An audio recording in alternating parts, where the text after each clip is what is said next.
जय माता दी मित्रों। गुप्त नवरात्रि की आज अष्टमी तिथि है, शनिवार अष्टमी है। तो शनिवार से जुड़े और नवरात्रि से जुड़े कुछ विशेष उपाय के बारे में बताऊंगी।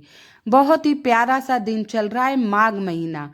माघ महीने में सारे देवी देवताओं की पूजा की जाती है। विशेष तौर पे कुछ तिथियां जैसे विशेष होती हैं, वैसे कुछ महीने भी विशेष होते हैं। जैसे महीने में सावन, फागुन, माघ और कार्तिक, ये 4 महीने बहुत ही विशेष माने जाते हैं।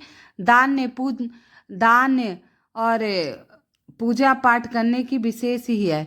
आइए आर्थिक तंगी को दूर करने के अष्टमी के उपाय के बारे में जानते हैं। कहते हैं गुप्त नवरात्रि में अष्टमी तिथि पर स्नान ध्यान करने के पश्चात जब आप तुलसी में जल चढ़ाने जाएं तो जल में कुछ बूंदे दूध की डाल ले और तुलसी माता को समर्पित कर दे। ऐसा करने से आपकी आय और सौभाग्य में वृद्धि होगी।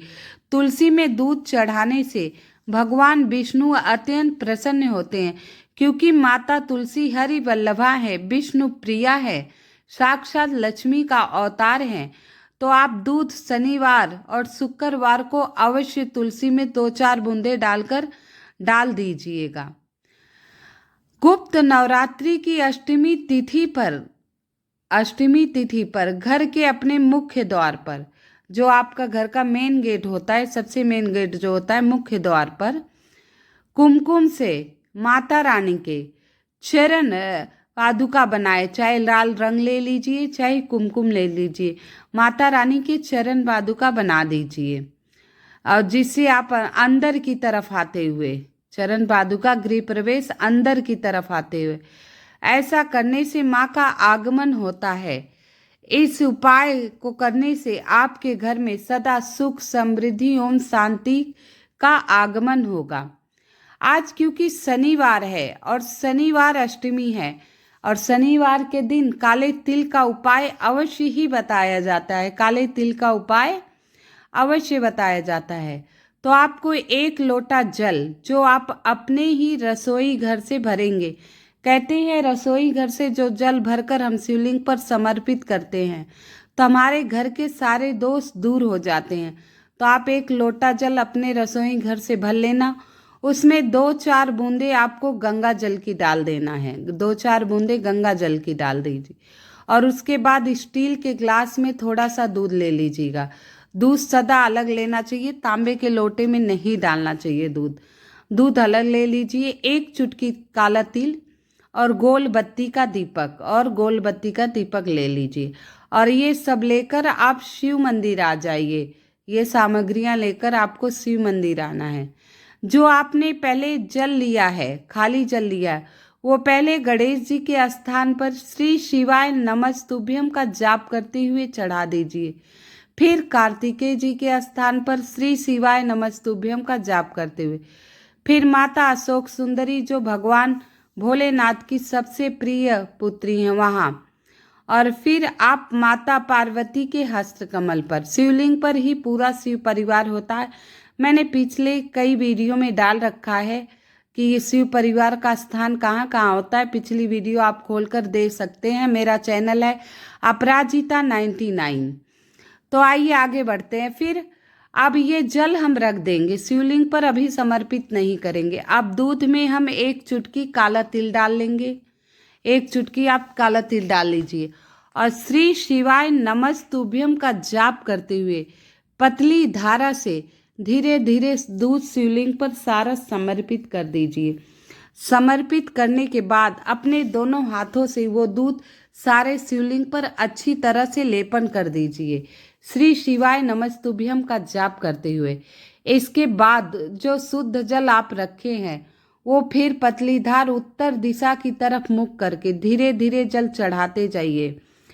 श्री शिवाय नमस्तुभ्यम, श्री शिवाय नमस्तुभ्यम। अब से जब हम हथेली से शिवलिंग पर लेपन करते हैं तो दोनों हथेलियां, जो हमारी हाथों की रेखाएं होती हैं, वो शिवलिंग पर स्पर्श हो जाती हैं, छू जाती हैं। तो कहते हैं जो हमारे हाथों की रेखा में दुर्भाग्य, वो दूर होकर सौभाग्य में बदल जाती हैं। सारी रेखा शुभता प्राप्त करती हैं। तो ये तिल और दूध चढ़ाने से हमारे जीवन से ग्रह दोष, शनि दोष, सर्फ काल मुक्ति दोष, सब काल सर्फ दोष सब दूर हो जाते हैं और सुविधा प्राप्त करते हैं। इसके बाद 2 मिनट वहाँ बैठकर अपनी मनोकामना कहिए। जो गोल बत्ती का दीपक आप ले गए हैं, एक चुटकी काला तिल डालकर उस दीपक को प्रज्वलित करिए। भक्त तुमरुका का नाम लेकर, भक्त तुमरुका का नाम लेकर प्रज्वलित करिए। कहते हैं नारद मुनि को अपनी भक्ति पर घमंड हो गया था, लेकिन भक्त तुमरुका परम भक्त थे, शिव भक्त थे। उन्हें अपनी भक्ति पर कभी भी घमंड नहीं हुआ। उनके नाम से अगर आप एक चुटकी तिल डालकर घी का गोल बत्ती का दीपक प्रज्वलित कर कर अपनी मनोकामना भगवान शिव के आगे कह देते हैं, तो आपकी सारी मनोकामना भगवान भोलेनाथ अवश्य पूर्ण कर देंगे। और कुछ विशेष उपाय के बारे में बताऊंगी आपको गुप्त नवरात्रि के। इससे पहले मैं आप सभी से निवेदन करती हूँ, कृपया मेरी वीडियो को लाइक एवं सब्सक्राइब अवश्य कर दीजिएगा। हो सके अष्टमी के दिन तो आप लोगों को कन्याओं को भोजन अवश्य कराएं, कन्याओं को भोजन अवश्य कराएं।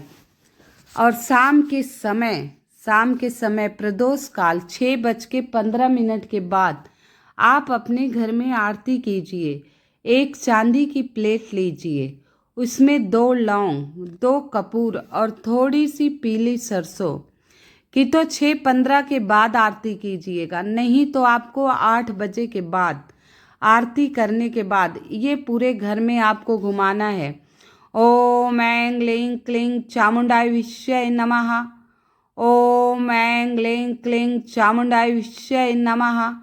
ओम ऐं क्लीं क्लीं चामुंडाय विष्यै नमः। ये माता दुर्गा का नवान मंत्र है। क्योंकि गुप्त नवरात्रि शनिवार अष्टमी है, तो पूरे घर में घुमाकर इसे आप मंदिर में रख दीजिए। ऐसा करने से माता लक्ष्मी का आपके घर में आगमन होगा, आर्थिक समस्याएं सारी खत्म हो जाएंगी। और आपके पास चांदी की प्लेट नहीं है तो आप मिट्टी के दिए में ये उपाय कर सकते हैं, या कोई खास मनोकामना हो, बहुत ही विशेष हो, तो आप एक चुटकी आटे में हल्दी डालकर सुंदर सा दीपक बनाकर आरती करके माता के चरणों में रख दीजिए। ये उपाय आप आज से शुरू करके पूर्णिमा तक करना है। कपूर और लौंग वाला उपाय पूर्णिमा तक करना है। कपूर और लौंग जलाने से हमारे घर की नकारात्मक ऊर्जा, सारे दोष दूर होते हैं और सकारात्मक ऊर्जा का प्रभाव होता है हमारे घर में। सुख, समृद्धि, शांति सदा बनी रहती है। तो ये छोटे छोटे उपाय मैंने आपको बताए हैं। एक बार प्रेडिकल कर कर अवश्य देखना, पूर्णतः विश्वास से करेंगे तो आपका सर्वदा कल्याण होगा। अगर इनमें से आप कोई उपाय नहीं कर पा रहे हैं तो मात्र एक गुड़हल का फूल आपको मिल जाए तो प्रदोष काल में माता दुर्गा के सामने वो फूल समर्पित करके अपनी मनोकामना कह दीजिए। ये छोटा सा उपाय अवश्य कर लीजिएगा, आपकी सारी मनोकामना पूर्ण हो जाएगी। एक चुटकी काला तिल 1 लोटे जल में डालकर पीपल में अवश्य चढ़ा के आइएगा। आज दोपहर 12 बजे के पहले शनिवार के दिन पीपल में जल अवश्य चढ़ाना चाहिए और एक दीपक प्रज्वलित कर 7 परिक्रमा कर लीजिए। ओम नमो भगवते वासुदेवाय का जाप करते हुए। ऐसा करने से माता लक्ष्मी सदा आप पर प्रसन्न रहेंगी। कहते हैं पीपल में सभी देवी देवताओं का वास होता है। श्रद्धा और विश्वास से सारे उपाय आप लोगों को